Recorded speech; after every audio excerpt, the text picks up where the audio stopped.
आजकल की इस भागती दुनिया में हम इतने ज्यादा व्यस्त होते जा रहे हैं कि हम खुद को भूलने लगे हैं। हमारे मन में इतने विचार चलते रहते हैं कि वह हमें शांति से बैठने ही नहीं देते।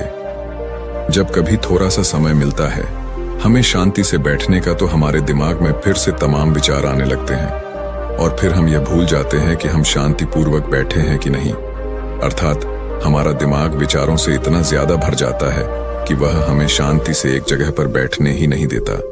तो आज के इस वीडियो में हम अपने मन के विचारों को साफ करके अपने दिमाग को किस तरीके से शांत रखा जाए, इसी के बारे में बात करने वाले हैं। दोस्तों, एक बार एक गुरु और एक शिष्य एक सुनसान जंगल से गुजर रहे थे।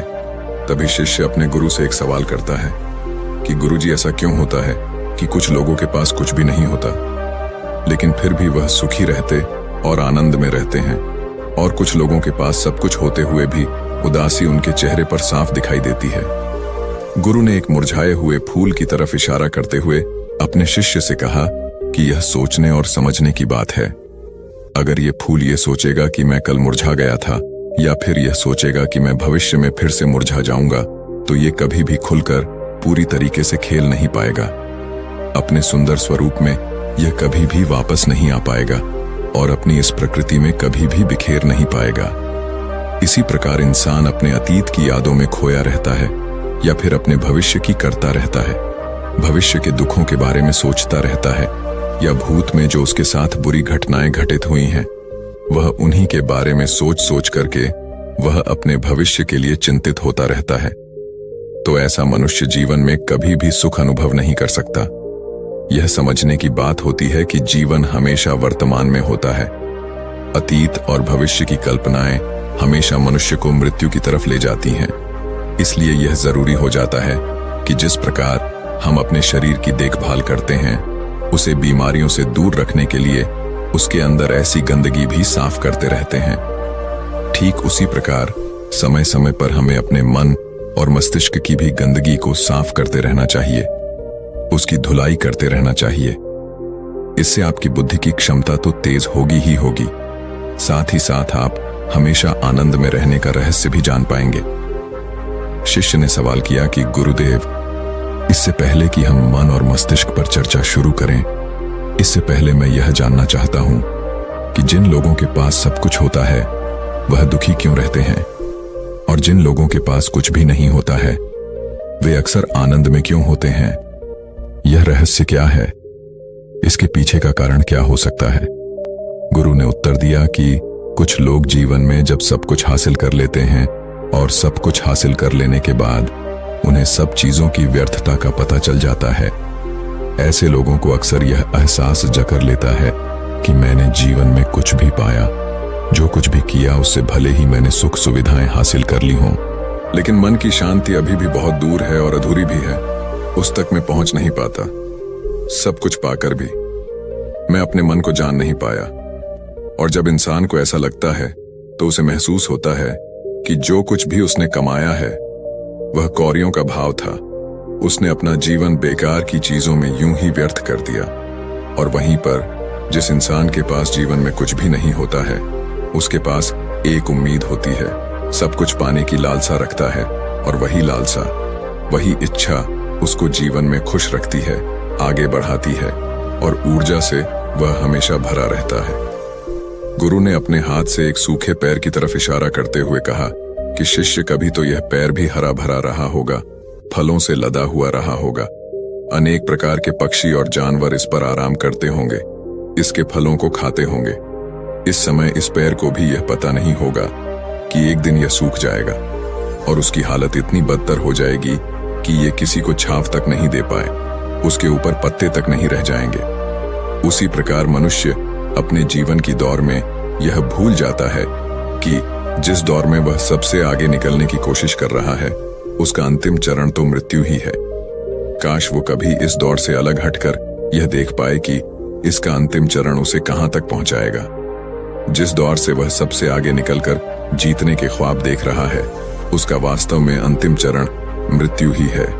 काश वह कभी जीवन में भी हो जाता है कि उन घटनाओं को हम किसी भी तरह अपने मन की दौर में ठहरा कर यह देख पाए कि उसका चरण क्या है और उसका परिणाम क्या होने वाला है। वो तो बहुत कुछ इकट्ठा करने में लगा हुआ है। एक दिन वह सब यहीं का यहीं रह जाएगा। इकट्ठा करते करते एक दिन उसका शरीर मृत्यु को प्राप्त हो जाएगा और फिर उसका शरीर आग में जलकर राख हो जाएगा, लेकिन उसके द्वारा बनाई हुई चीज सब यहीं की यहीं पड़ी रह जाएगी। लेकिन इंसान चीजों को इकट्ठा करते करते अपनी जिंदगी को जीना भूल जाता है। वह कभी ठीक से खुलकर हंस भी नहीं पाता, बस इकट्ठा करने में लगा रहता है और इकट्ठा करते करते वह अपने सब सुख, चैन, खुशी सब कुछ खो देता है। ऐसा भी हो सकता है कि वह ऐसे कार्यों की तरफ आगे बढ़ सकता है जो उसके जीवन में आनंद पैदा करता हो, जो उसके जीवन को एक नई दिशा दे। गुरु ने कहा कि एक योगी ही होता है जो जीवन की दौड़ में ठहर जाता है, जो यह समझ लेता है कि जीवन का अंतिम चरण तो मृत्यु ही है। इसीलिए वह जीवन में सुख सुविधाएं हासिल करने की बजाय खुद के मन और मस्तिष्क को एक नए आनंद की तरफ ले जाने का प्रयास शुरू कर देता है। शिष्य ने सवाल किया कि गुरुदेव, क्या एक गृहस्थ जीवन में जीने वाला मनुष्य उस आनंद की प्राप्ति नहीं कर सकता? और अगर कर सकता है तो किस प्रकार शुरुआत उसे करनी चाहिए? गुरु ने कहा कि बिल्कुल कर सकता है। गुरु ने उत्तेजित होकर उत्तर दिया कि अगर सभी मनुष्य उस आनंद की प्राप्ति के लिए योगी बनने का निश्चय कर ले तो इससे तो प्रकृति का चलन ही रुक जाएगा। उसकी जो व्यवस्था है वह बिगड़ने लगेगी।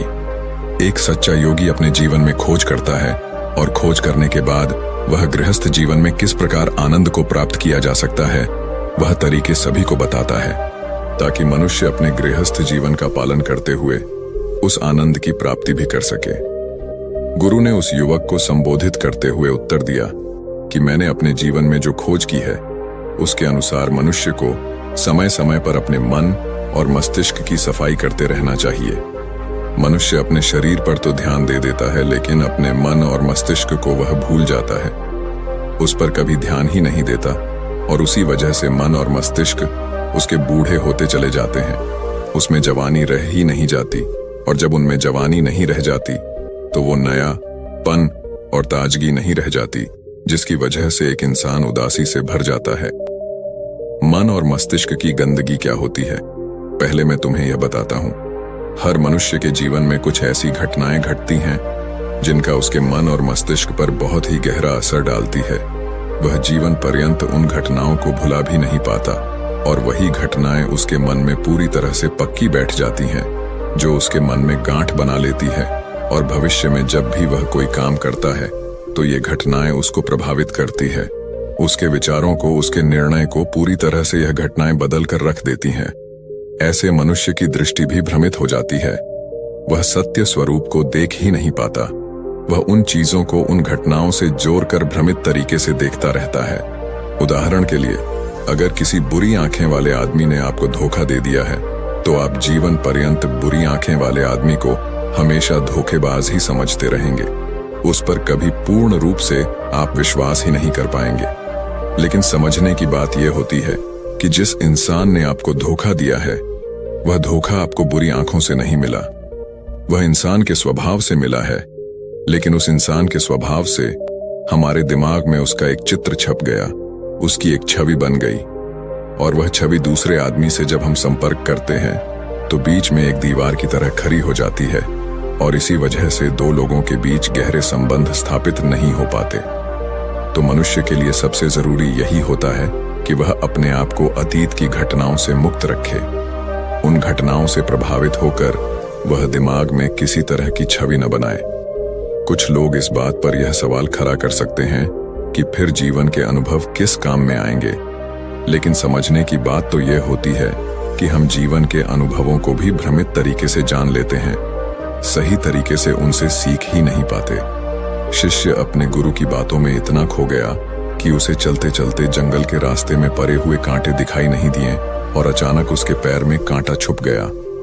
गुरु ने उसका कांटा बाहर निकालते हुए उससे पूछा, यह कांटा तुम्हारे पैर में क्यों लगा? इसके पीछे तुम किसे जिम्मेदार मानते हो? गुरु ने कहा कि तुम मुझे भी जिम्मेदार मान सकते हो, क्योंकि मैं तुम्हें ये बातें सुना रहा था।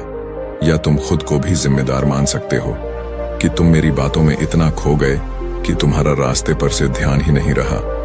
या तुम इन पैरों को भी जिम्मेदार मान सकते हो जिन्होंने ये कांटे इस रास्ते पर बिछा दिए। तभी शिष्य ने उत्तर दिया कि गुरुदेव, इसमें मैं खुद को ही जिम्मेदार मानता हूं, क्योंकि आप तो अपना काम कर रहे थे और इस पैर ने भी अपना काम किया, पर मैं अपना काम होशपूर्वक नहीं कर पाया। अगर मैं चलते समय ध्यान लगाए रहता, अगर मैं आपकी बातों में पूरी तरह से नहीं हो जाता, तो मुझे ये कांटा कभी नहीं लगता। इसमें पूरी तरह से ही मेरी गलती है। गुरु ने शाबाशी से अपने शिष्य के पीठ को थपथपाया और आगे कहा कि जो घटनाएं हमारे मन को प्रभावित करती हैं, जरूर उसे बाहर निकाल दें, और उसके लिए सबसे सरल तरीका है कि अपनी भावनाओं को व्यक्त करना सीखो।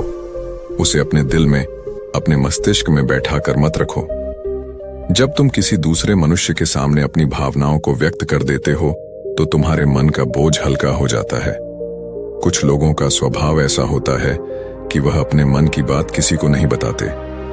ऐसे लोग अक्सर अंदर ही अंदर दुखी होते रहते हैं, लेकिन वह अपने मन की बात किसी दूसरे आदमी को कभी नहीं बताते। उसके कुछ उल्टे ऐसे लोग भी होते हैं जो अपने मन में किसी भी बात को रख नहीं पाते। उनके साथ कुछ भी अच्छा या बुरा होता है, वह अपने मन की बात, अपने भावनाओं की बात दूसरों के सामने व्यक्त कर देते हैं। और तुमने खुद महसूस किया होगा कि जो लोग अपने मन की भावनाओं को व्यक्त कर देते हैं, वह जीवन में ज्यादा आनंदित रहते हैं। कभी भी प्राकृतिक रूप से आए हुए भावनाओं को नहीं रोकना चाहिए, या हमें किसी भी भावनाओं को दबाना नहीं चाहिए। अगर हम किसी भी भावनाओं को रोकने की कोशिश करते हैं, तो वे हमें अंदर ही अंदर खाने लग जाती हैं। गुरु ने आगे कहा कि शिष्य, अगर तुम्हारा मन किसी बुरी घटना पर रोने को हो रहा है, तो चीख चीख कर रो लो। अपने आप को रोको मत, उस भावना को पूरी तरह से बाहर आने दो। अगर किसी दूसरी घटना पर तुम्हारा मन खुश होने का, आनंदित होने का हो रहा है, तो पूरी तरह से नाचो गाओ, जिससे कि तुम उस भावना को बाहर निकाल सको। और जब वे भावनाएं अपनी पूरी गति के साथ बाहर आ जाती हैं, तो तुम्हारा मन उन घटनाओं को पीछे छोड़ देता है, अर्थात तुम्हारा मन धीरे धीरे हल्का होने लगता है। गुरु ने शिष्य को समझाते हुए बताया कि जिस प्रकार तेज रफ्तार से चलता हुआ पानी अपने वेग से आने वाली सभी बाधाओं को तोड़ देता है, और अगर हम अपनी भावनाओं को बहने दिए, तो वो उन सभी बाधाओं को तोड़ देगा, और उस बांध को तोड़ने के बाद उसका कचरा उसके मन से निकल जाएगा, और उसका चित्त मन भी साफ हो जाएगा। उसके अंदर की गंदगी भी दूर हो जाएगी। अक्सर मनुष्य अपने मन में किसी घटना को दबाकर इसलिए रखता है कि वो सोचता है कि अगर सामने वाले को इस घटना के बारे में पता चल जाएगा, तो वह क्या सोचेगा। इसी विचार से वह अंदर ही अंदर खुद दुखी होता रहता है और अपनी भावनाओं को दबाता रहता है, लेकिन सामने वाले को वह कुछ भी नहीं बताता। लेकिन अगर एक बार अगर वह हिम्मत करके शुरुआत कर सकता है, अपने अंदर की बात अपने किसी करीबी मित्र को बता दे, तो उसका पूरा जीवन परिवर्तित हो सकता है। उसका जीवन सुखमय बन सकता है। एक बार अगर उसके दिमाग में यह आदत बन गई, तो जीवन भर अपनी भावनाओं को दूसरों के सामने व्यक्त करने से कभी नहीं हिचक जाएगा। हम अपने जीवन में इस आदत को 21 दिनों में पैदा कर सकते हैं। 21 दिनों तक अगर सही तरीके से हम अभ्यास करें, तो हमारा दिमाग पूरी तरह से भावनाओं से मुक्त हो सकता है। यह 21 दिनों का अभ्यास इस प्रकार है। 21 दिनों तक सबसे पहली बात जो आपको याद रखनी है कि अपने मन में किसी भी बात को दबाकर नहीं रखना है। अगर हम किसी मनुष्य के बारे में अच्छा सोचते हैं, तो हम उसे करें। अगर बुरा भी सोचते हैं, तो भी उसे व्यक्त करें। परिणाम भूल जाए कि परिणाम क्या होंगे। सिर्फ अपने दिमाग की धुलाई करने पर विश्वास रखें। इससे आपके दिमाग में एक अद्भुत साहस पैदा होगा। गुरु ने आगे कहा कि शिष्य, जब आप किसी मनुष्य के बारे में वह सब बता पाएंगे जो आप उसके बारे में सोचते हैं, तो आप खुद सोचिए कि आपका खुद के ऊपर कितना विश्वास बरत जाएगा। आपके मन के सारे दोष खत्म हो जाएंगे। हो सकता है कि इसमें आपको चुनौतियों का सामना भी करना पड़े, लेकिन जहां चुनौतियां नहीं होती हैं, वहीं कुछ अभ्यास भी नहीं होता है। अभ्यास हमेशा चुनौतियों से भरा होना चाहिए। इससे आप सत्य वचन बोलने का अभ्यास भी कर पाएंगे। अक्सर हम दूसरों को प्रभावित करने के लिए वह सब बोलते रहते हैं जो उन्हें अच्छा लगता हो, लेकिन वह नहीं बोलते जो हम उनके बारे में सचमुच सोचते हैं, और यही हमारी सबसे बड़ी भूल हो जाती है। जिससे हमारा पूरा अस्तित्व झूठा बनकर रह जाता है। और अपनी भावनाओं को व्यक्त करते समय यह भी जरूर ध्यान रखें कि आपके अंदर जो भावनाएं उस इंसान के प्रति उठ रही हैं, उसके पीछे का मूलभूत कार्य क्या है। उदाहरण के लिए, जब एक नौकर अपने मालिक के लिए कोई काम करता है और वह काम अच्छे से नहीं कर पाता है, तो मालिक उसे डांट फटकार देता है, जिससे उसके अंदर उसके प्रति क्रोध की भावनाएं उठने लगती हैं। लेकिन समझने की बात यह होती है कि मालिक तो आपको कहेगा ही, वह तो डांटेगा ही अगर आप अच्छे से काम नहीं करेंगे।